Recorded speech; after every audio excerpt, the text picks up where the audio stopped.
Bali ang gagamitin po nating tela ay bar crepe. Sa video na to, susundan nyo lang po muna ang paraan ng pagtitiklop natin dahil naroon po yung sikreto kung paano ho kayo makakatipid sa pagtatabas ng tela. Ayan. So ayan, meron na po tayong bias sa ating neckline. Ayan. So kahit po tayo walang bias folder, nakapagkabit tayo ng bias. Kung gusto nyo na mas lapat ito, pinire-rewind lang po sa bobbin winder yan. Tapos, yan po yung gagamitin natin sa pag-sharing. Ginagamit po ito sa smacking, pero kami po, ginagamit din namin to sa paraan ng pag-sharing. Isa sa mga tip ko sa mga gagamit ng garter thread, lalo na sa smacking, bili kayo ng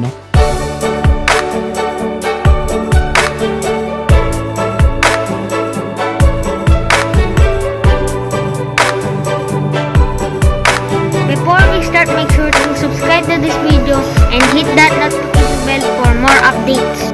Bali ang gagamitin po nating tela ay bar crepe. Sa video na to, susundan nyo lang po muna ang paraan ng pagtitiklop natin dahil naroon po yung sikreto kung paano ho kayo makakatipid sa pagtatabas ng tela. Ang tela pong inihanda natin ay 2 yarda. So ganyan lang po yung gagawin yung pagtitiklop. Itong dulo po na ito na pagkakatiklop, dapat po dyan papantay yung ating pattern. Ganito nyo po dapat ilalatag ang ating pattern. Sakto lang po sa bawat dulot-dulo ng pagkakatiklop natin.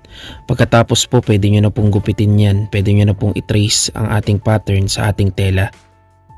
Yun naman pong mga magiging retaso po ng ating skirt ay wag po kayong mag-alala, yan po ay magagamit. So wala po diyang masasayang. Gagamitin po natin yan sa ibang parts po ng ating top. Kaya itabi nyo lang po yan sa gilid. Susundin nyo lang po yung paraan natin ng pagtitiklop. Dahil naroon po talaga yung sikreto kung paano po natin mapapabilis at mapapaganda yung ating trabaho. Kung papansinin nyo, ang pattern po natin ay nakatiklop din. Pero yan po ay full circle. Kaya dapat po pag inopen nyo po yung tela, ganun din po ang kakalabasan niya. Pero kung gusto nyo po, pwede nyo pong ilatag lang yung tela ng nakahayang. Yung pattern naman po natin ay buo, pwede nyo rin po siyang tabasin ng nakaganyan. Yun nga lang, ginagawa po natin yung pagtitiklop para ho mas mapadali po yung proseso. So ito yung pinagtabasan ng skater, bali 2 yan. Ang sleeve po natin ay 2 rin, mayroong sleeve number 1 at sleeve number 2. So dito, yung mga naging retaso po natin, so actually 2 yan eh, yung isa Ito yung isa niyan, so 2 to. Ang gagawin po natin, para hindi ho siya masayang, dyan po natin kukunin yung 2 sleeve. Bali magiging 4 yan eh. Sige nga, matabasin mo na. So tingnan nyo yung paraan ng pagtitiklop ha. Kasi napaka-importante ng pagtitiklop para ho tayo ay makatipid sa tela. Okay? Pag dito mo kinuha yan sa buong tela, masasayang. Hindi mo mabubuo yung isang damit sa 2 yardang tela.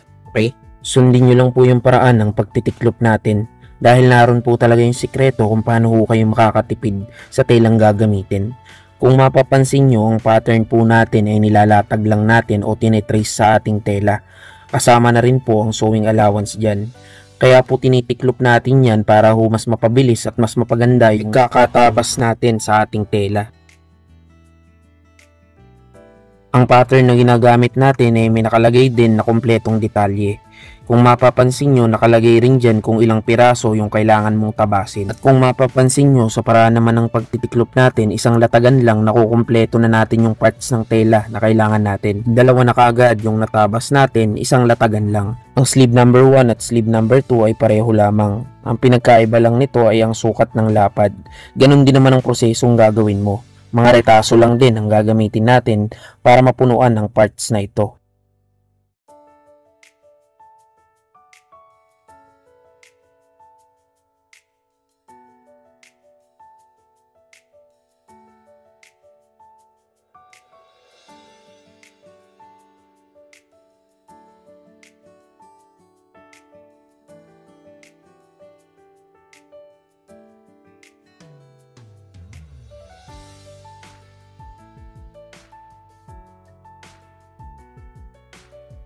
Ngayon naman ang tatabasin na natin ay yung natirang buong tela. Ang gagawin mo lang, susundin mo lang yung paraan ng pagtitiklop natin. Matapos mo itong maitiklop, ilalatag mo lang ng maayos yung mga pattern natin. Ang mga pattern natin, usual ang ginagawa natin dyan ay nakatiklop din para mas madali yung pagkakapantay-pantay sa kaliwa at kanang bahagi nito. Pagkatapos mo siyang mailatag ng maayos, ite-trace mo lang siya o gugupitin. Kagaya ng sinabi ko kanina, kasama na ang sewing allowance sa ating mga pattern. Magdadagdag ka lang ng karagdagang sewing allowance kung ang telang gagamitin mo ay non-stretchable o hindi nababanat.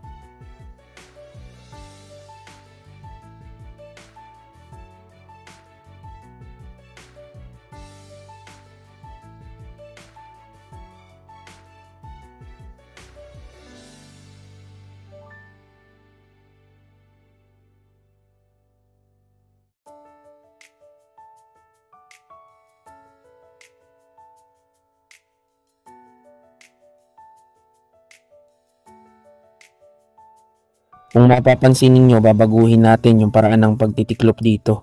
Dahil nakadepende sa pattern kung paano yung tiklop na gagawin natin. Ang kaibahan kasi ng front sa ating back, yung front natin 2 piraso kailangan natin. Habang yung back 1 piraso lang. Kaya kung papansinin nyo, ang tiklop ng front, 2 tiklop yun. Bali ang back naman, 1 tiklop lang. Para pagtabas mo, yung front, 2 piraso kaagad. Yung back naman, 1 lang ang kailangan natin. Kaya 1 tiklop lang yung ginawa natin.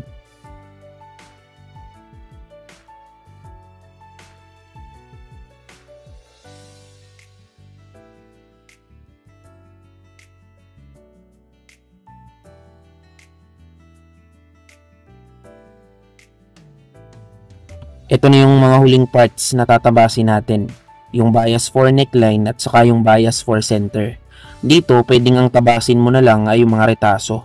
Since ang kailangan natin dito ay maliit na bahagi lang ng ating tela. So yun po yung mga parts ng damit natin, no? Yung trendy top natin, tinawag namin yung Cassandra top. So meron tayong sleeve number 1 and sleeve number 2. Meron tayong bias for center, bias for neck, at saka yung back and also front and also yung pinaka skirt niya, no? So ayan po siya, bali yan po yung kompletong parts, no? So ayan si Mama yung nagtabas. At kami naman ni Ate Christy yung mananahin yan. So, babay na po muna. So, para po mapabilis natin yung pagbubuo po nitong trendy top po natin, gagawa po tayo ng operation breakdown. So, pag susunod-sunurin nyo po yung gagawin ko po. No? So, ang una po natin gagawin is yung back. I-ready nyo po yung nakat nyong back. So, ayan. So, ito yung back. Ito siya. Then, yung bias for neck. Yan muna. Okay? Lapit mo rito. So, ang una po nating tatahiin is yung ating neckline ng back. Pwede po kayo gumamit ng folder na lamang. Kung may folder po kayo pang single o kaya piping folder, pwede po yun para mas mabilis. Pero this time, ituturo ko po sa inyo kung paano ho kayo magkakabit ng bias nang wala ho kayong folder. So, ito ho yung isa sa pinakamadaling paraan. So, syempre, kailangan natin ng bias. So, ito ho ay yung wrong side. Ano? So, ito ho yung right side niya. So, ito ho yung wrong side. Anong tela niya? Ang tawag pala dito sa tela na to is bar crepe. Ayan. So, bar crepe po yan. Ito yung uso ngayon sa taytay na plain fabric, bar crepe. So, ngayon, itong ating bias is ikakabit na natin dito sa neckline. So, ganito diskarte niyan. So, ititiklop mo siyang ganito. Kakabit mo sa wrong side dito. Ayan.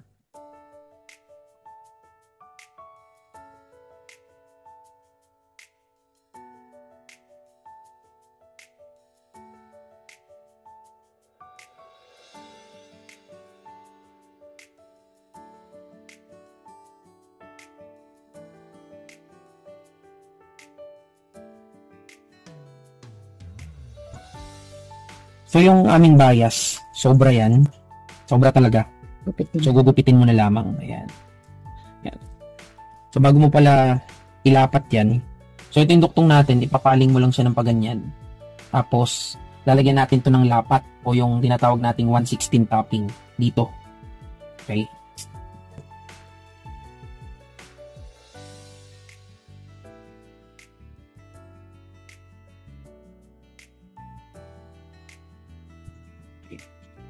Ayan na. So, after po nun, after mo siya malagyan ng 1/16, ayan po yung 1/16, oh. Kita yung 1/16. Saka mo siya itutupi na papunta sa right side. Tapos, saka mo siya ilalapat. Ganito po. Tingnan nyo. Yeah.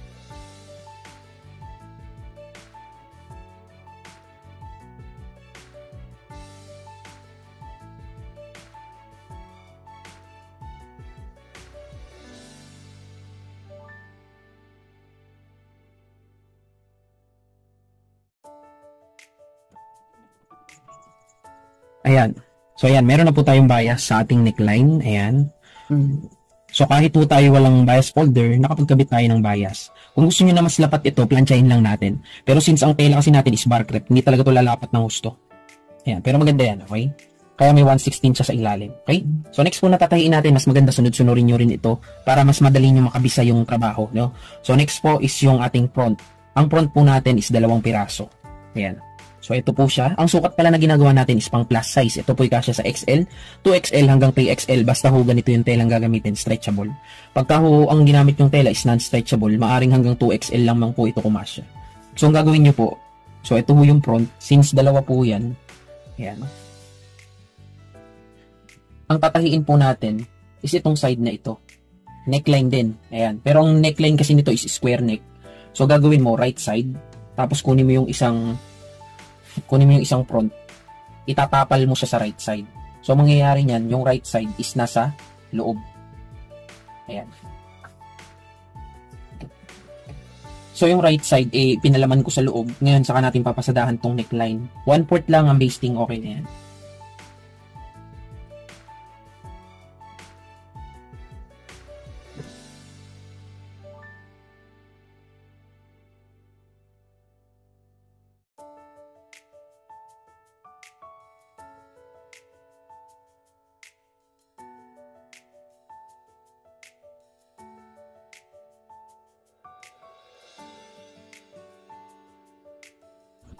So, yan. After po natin matahi, syempre magkaduktong na yung 2 front. Ang gagawin po natin dyan, ganito po, no? Para hindi kayo malito, sundan nyo po yung gagawin ko. So, yung back, ilatag mo. Ayan. Lagyan mo ng nuts yung magkabalong ka. So, ayan. Ilatag mo yung back. So, syempre, bago pala natin tahiin to, lagyan nyo po ng nuts dito. O gupitan nyo. Huwag nyo lang isasagad doon sa tahi. Para ho siya ay lumapat ng maganda mamaya pag binaliktad natin. Kahit doon lang sa mga kanto. O doon sa kanto lang. Para pagka binaliktad at tinaping po natin siya, kahit pa paano yung maganda yung maging lapat. So, mabalik tayo. Yung back, ipatong nyo po ng ganito. Then, ito po, ayan. Yung front, ilapat nyo lang po ng ganyan. So, tingnan nyo rito, mami, close up mo dito. So, ito ho, ayan. So, ito yung sa front, no? Ito yung duktungan, bukahin mo lang yan. Tapos, yung back, yung shoulder ng back, ito. Ipalaman mo siya dito. Ayan. So, papasadahan mo yan, ipapalaman mo siya sa gitna. Okay? So, doon sa kabila, ganun din ang gagawin mo. Pero ilapat muna natin itong isa.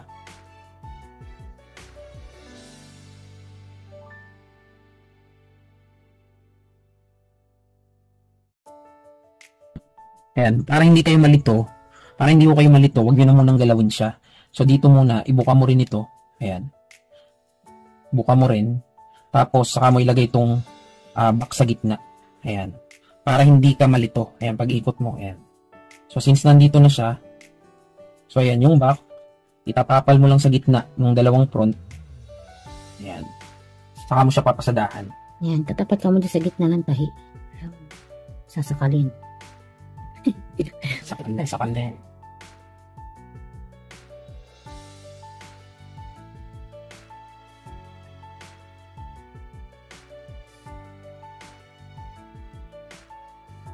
So, pag natapos nyo po yan, ibabaliktad nyo lang yung front.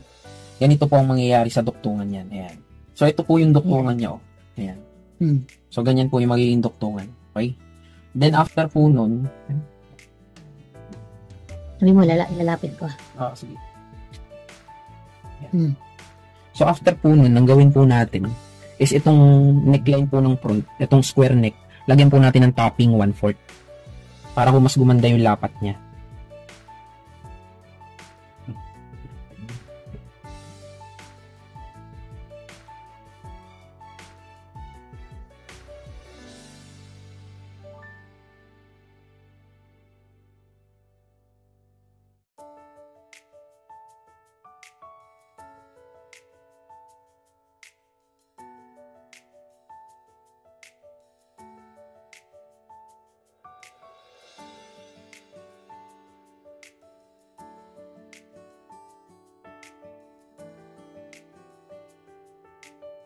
So, buo na po natin yung front o yung top. Ayan. So, maganda po yan kasi nilapat natin. So, syempre, gawin mo, since 2 yung front, yung sleeve niyan, o yung sa may armhole niyan, laging bubuka yan. So, bastingan mo lang to. Sadaan mo lang yung armhole. Para lang hindi siya maghiwalay.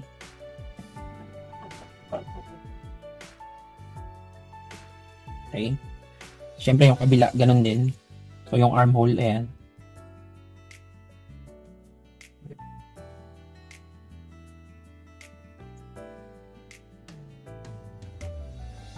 Okay.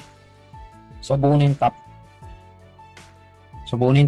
Okay, ang next po nire-ready natin is yung sleeves natin. So, meron tayo sleeve number 1 and sleeve number 2. Ang gagawin po natin is i-edgingan lang natin yung gilid. Ito po sa may korte ha.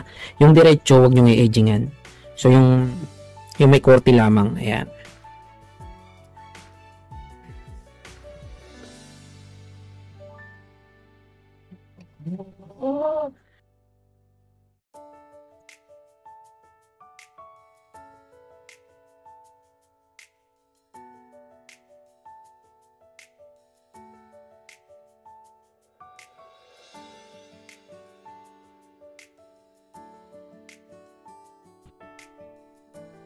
Then, Sige mo.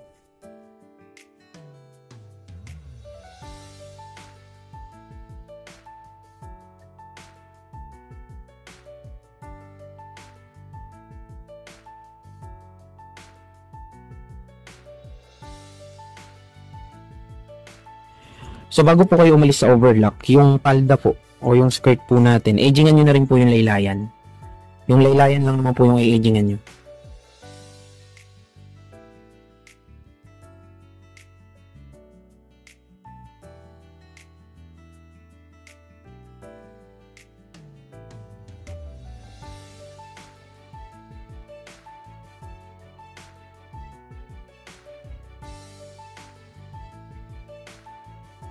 So ngayon, after natin ma-edgingan yung sleeve, ang gagawin lang natin, yung in-edgingan natin, i-hemming lang natin o tutupian.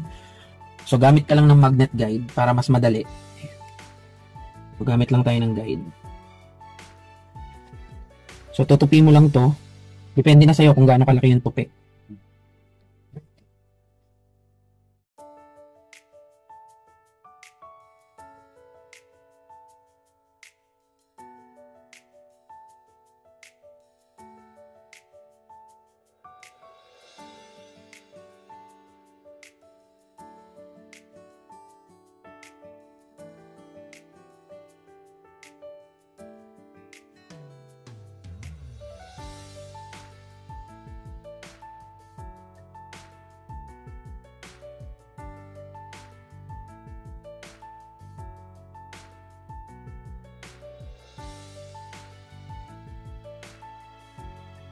Since in-edgingan na natin yung palda, tupian na rin natin yan. So, paikot lang naman yan, yung circular gaiter skirt.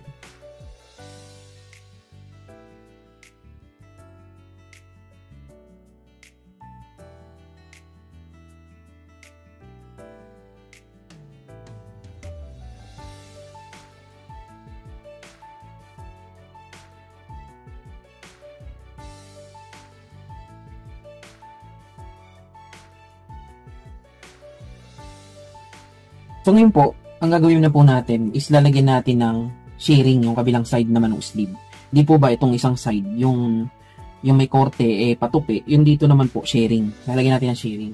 Nasa inyo na po kung paano discarding yung pag-sharing. Kami po, ang ginagamit namin pag-sharing madalas, garter thread.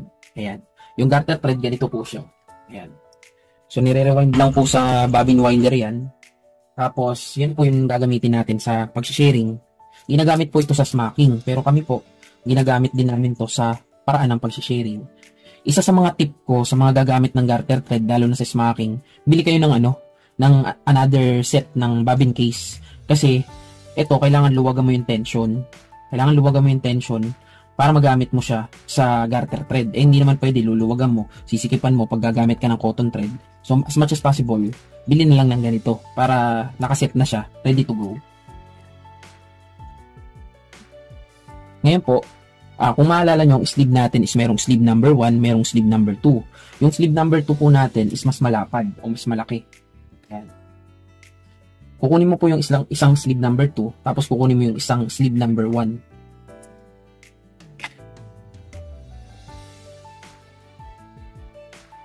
kunin mo po yung sentro nito o yung gitna. Lagyan mo ng nuts.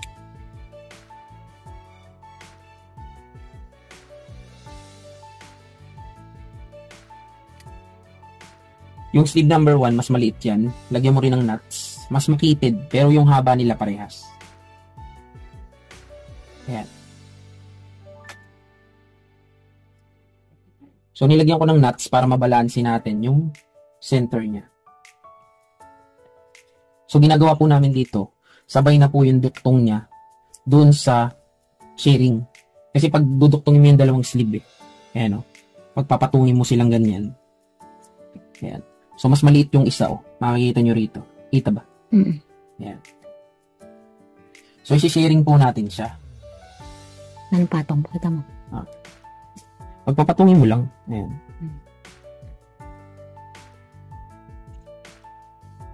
Kamay.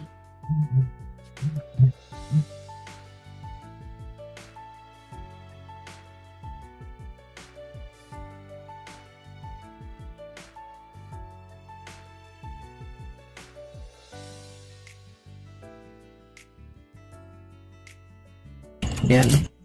So, bali nangyari, nag-sharing siya. Tapos, kasama niya yung pagduduktong, naka-join na siya. Ngayon, so para makita natin kung tama yung sukat natin sa sharing, gawin po natin, kunin niyo yung body. Ayan. Ito yung body. Tapos, ito yung armhole. Ayan. Sa armhole, susukatin natin siya. Okay? Tingnan nyo to ha. Sukat. Ayan. Mami, pakita mo to. Kung makikita nyo sa sukat is 9.5 inches siya. Ngayon, ang gagawin po natin dyan, hanggang 8 lang kasi natin siya ikakabit. Minus 1.5 inch. So, kailangan ang sukat ng ating sharing sa sleeve is 8 inches lang. Wala ni nuts na. So, susukatin ko po ito. Ayan. Tingnan nyo po. So, kailangan nakatiklop ha. Titiklop mo, then sukatin mo. Ayan, medyo mahaba pa nga oh. 10 inches pa. So, gagawin ko is uulitan ko pa po siya ng pasada. Para mas mag-compress, gagamit po ako ng pin. Tusok ko lang yan sa put.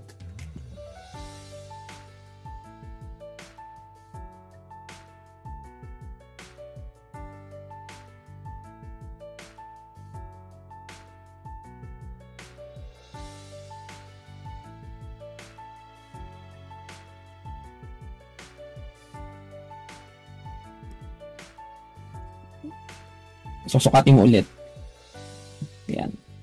Yan, So, ayan, pasok na. pwede na yan. 8. 8 inches na. Dalawa lang. So, ito. So, same procedure tayo ng gagawin. So, same procedure ang gagawin mo dun sa isang sleeve.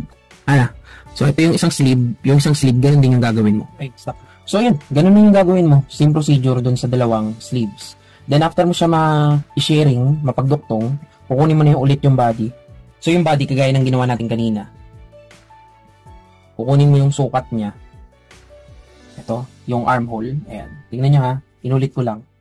So, pagkakuha mo ng sukat niya, so 9.5, kukunin mo yung sukat ng 8 inches. Tapos, lagyan mo siya ng nuts. Okay? Sa kabila, ganun din. Kunin mo yung sukat na 8 inches para pantay sila. Ayan. Tapos, lagyan mo ng nuts o pikete. Dun sa nuts na yon, dun tayo magkakabit ng dulo ng sleeve. So, ito yung dulo. Dun mo siya ikakabit. Okay? So, nasa na yung nuts? Ayun. So, ito yung nuts kung hindi nyo nakikita. Ayun.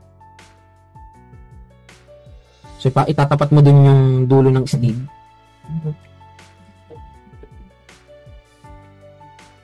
So, ikakabit mo lang yung sleeve. So, may nuts na yan. Hindi ka na mahihirapan pagpantayin ito.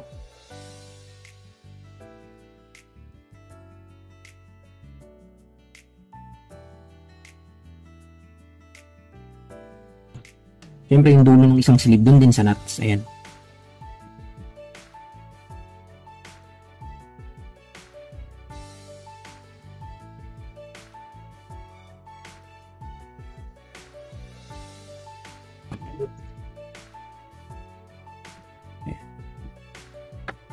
Okay. So, next, yung kabilang sleeve naman.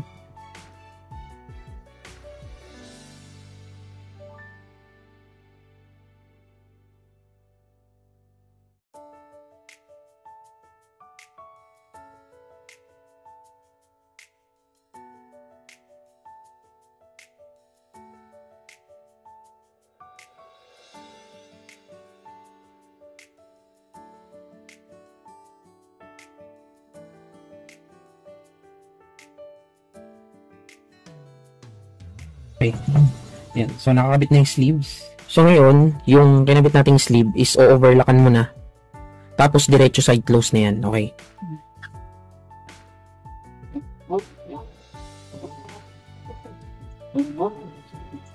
Side close mo na yan.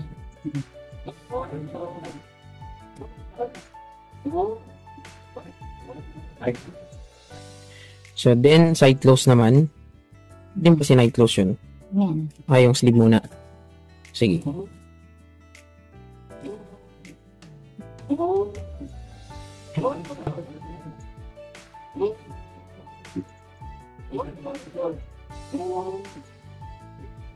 Okay, good job. Then, next, side close. Yung side, kukunin mo lang yung side ng back and side ng front. Pagduduktungin mo lang yan. Ayan. Ito yung tinatawag na side close. Yung pinagpapantay nyo yung sa kilikili. Oh.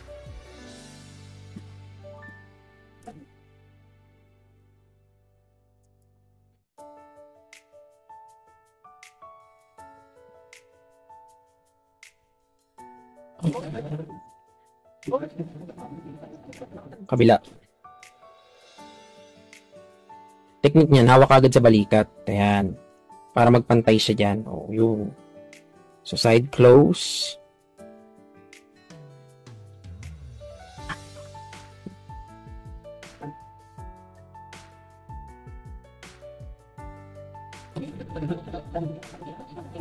Okay, yan. Okay na. Okay. So, ang gagawin po natin is ito yung top natin eh. So, ito po yung top. Susukatin lamang po natin yung laylayan. Susukatin mo siya. Anong sukat? 19.5. 19.5. Oh, tabi mo na yan. So, ngayon po, yung ating circular skirt, malaki po yung ano yan, yung palda. Pakita mo nga yung laki niyan. So, hindi lang po yan 19.5, baka doble po yan.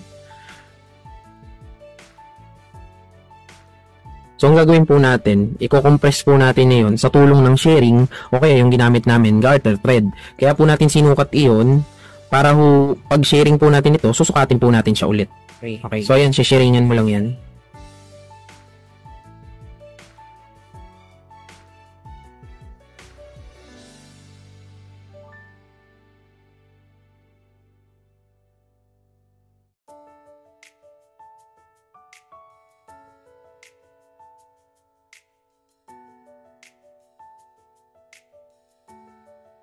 Okay. Sukat. Sakto. Ano pa nga, masikip pa nga eh. Okay na. Okay na. So ngayon po, ang gagawin na po natin is yung bias for center natin. So itutupi mo lamang po yan na ganito. Papasadahan mo tapos invert.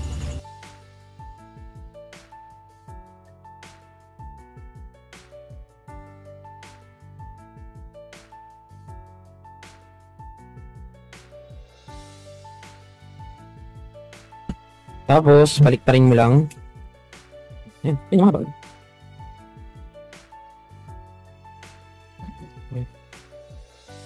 Okay. So, bali, ito po yung bias for center natin. So, dito po natin yung ikakabit. Mahaba lang po, pero maiksi lang po yung kailangan natin dito. Mas madali lang po siyang ikabit pag mahaba. So, pwede po maiksi lang, basta sundin nyo lang po yung pattern natin. Mamaya gugupitin na lang po natin. So, ito po yung body. Kunin mo yung front. Tapos, ito, ang gagawin lang ni Ate Christy, kukunin niya lang yung center, lalagyan niya ng nuts kasi dun sa nuts po na yun, dun natin ikakabit ito. Ayan. Sige, lapat mo yan sa may nuts, yung sa may makina. So, may basting mo. Ayan. Hindi na. So, ayun po, dun sa nuts, ito yung duktungan na. Ayan. So, ito yung duktungan, itaob mo lamang siya ron sa nuts.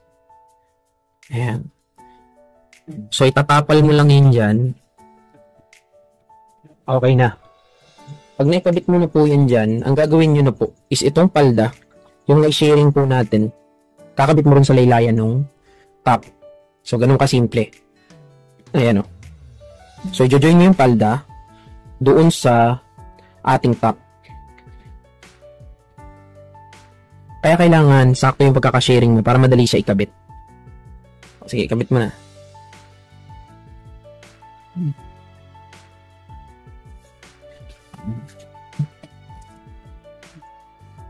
So yan, simple lang po gagawin ninyo, iduduktong nyo lamang po yung skirt natin dun sa ating body.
So, ayun, naikabit na. Then, sunod mo yung sa kilikili muna. Ayan. So, ito yung sa kilikili, yung natirang ano natin na hindi tinahi. Pasada mo yan kabilaan. Sige.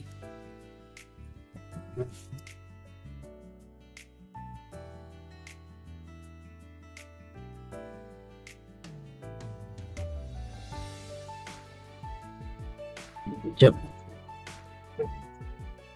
Balik tayo mo muna. Sige, sige. So, ito yung sa kilikili, yung hindi natin sinama ron sa sleeve. Yung 1.5 inch. Ayan po yan. Ginagawa po yan para may design sa sleeve tsaka para mas maluwag siya na maisuot. Okay. Then, ang next po, bago mo natin overlockin ito. Actually, ginagawa ko dyan, ino-overlock ko muna eh. Mahirap yan. Mahirap i-overlock yan pagka nakatikom na. Overlock mo na muna. So ngayon, ang gagawin natin, yung duktungan, overlock mo lang muna.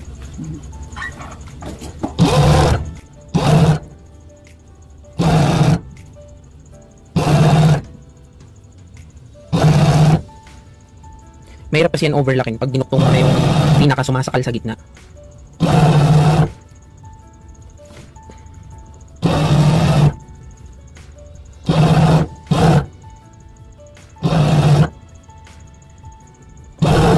Okay, good job. Ako na rin. So, pakita ko lang po sa inyo yung kabuuan niya. So, yan po yung kabuuan niya na wala pa yung sa center niya. Okay? Yung sleeve po niya, ayan. Pakita ko lang sa inyo din yung design. Ano?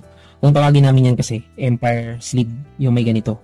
Tapos, ang ginamit naman po nating sleeve is butterfly cut. Ayan. So, ito po yung kinabit natin, yung center. Ayan. So, ito po yan. Ngayon po, ito yung challenging part dito. Yung center. Ito. So, tingnan nyo ito maigi ha. Ayan. So, kailangan kapaan lang yan. Ito yung sentro. Ito yung sentro sa loob. Ayan ha. Center sa labas. Kakapain mo yan dito sa loob. Ito siya. Ito. So, gawin natin, markingan ko na lang. Ayan. Gamit ka ng marking na nabubura. Ito kasi hindi nabubura. Ball pen. So, then, pag nakuha mo na yan, pwede mo na hatakin ito. Yung strap, hatakin mo papunta sa loob. Ayan. Tingnan nyo, ito yung isa sa medyo komplikado rito. Kahit sabi mo maliit lang to. Hatak na hatak siya dapat. Ayan. Sasakalin mo talaga siya. Ayan. Hindi mo masasakal kapag hawak-hawak mo yung mark. Ayan. As much as possible, masasakal mo siya. Papasok. So, ito yung front. Ayan. So, ito yung front. Tingnan nyo ha. So, ito yung strap. Papasok mo siya sa loob. Hanggang dun sa minarkingan natin. Ayan. Tapos, sasakalin mo siya ng sakal na sakal. As much as possible, sakal. Yung sagad na sagad yung sakal. Then, saka mo pasadahan. So, tapat mo lang yung center nito dun sa marking na ginawa natin. Tapos, saka mo siya pasadahan. Kailangan kasi tumapat siya sa sentro. Dahil nga, pag hindi siya nakatapat sa center, papaling. Tapos, pwede mo nagupitin yung sobra. Ayan. Manilak. Hindi. Kasi overlocking pa naman. Tapos papasadaan mo ng overlock yung kapraso. Pakita mo yung center bago mo ipasok. Yan. So, ito yung medyo mahirap lang iangat to. Pasadaan mo lang. Basta mapakapitan mo lang ng overlock. Okay na yan.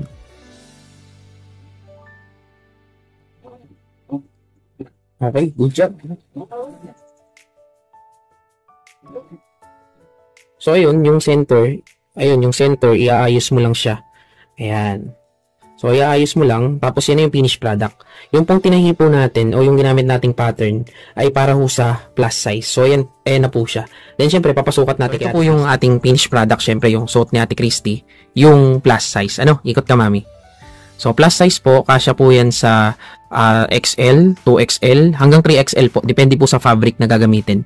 Pag po ang gagamitin, yung bar crepe, stretchable naman po yan. Kahit po pang 3XL, tingin ko po, kakasya po yan. And also, yun po yung pre-size na ginawa po namin para naman po sa mga medyo may kaliitan yung katawan, medyo sexy. Yun po yun. Small, medium, large, pasok po yan.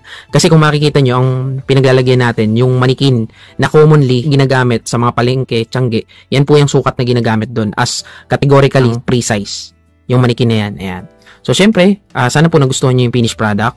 And also yung tutorial natin, sana nakita nyo sana na madali. So, kumbaga sana naituro namin sa inyo yung tutorial namin na madali siya at naintindihan nyo po. And yung pattern po na ginamit natin ay available po yan sa ating Shopee account, Lazada, and also TikTok account. I-search nyo lamang po ang Team Buenaventura. Pahabol ko nga pala, may ginawa rin po kasi tayong dress niyan. So, napakamura po ng pattern niyan. Kasama na rin po yung palda, yung pattern ng palda para dun sa dress. Kasi yan, papakita ko sa inyo sa screen, meron po yung dress na ginawa tayo. Same procedure po kung paano nyo siya ginawa, kung paano namin ginawa yung top. Yung dress, ganun din po. Ang babaguhin mo lang dun, yung palda niya, kasi mahaba. So, sisiringin mo yung palda, lulupian mo yung palda, iduduktong mo sa body. Yun lang po yun. Yun lang po ang mababago. Pero same procedure pa rin po. Ayan. So, maraming salamat sa inyo. Sana nagustuhan nyo yung tutorial natin. See you sa next video. Bye-bye po.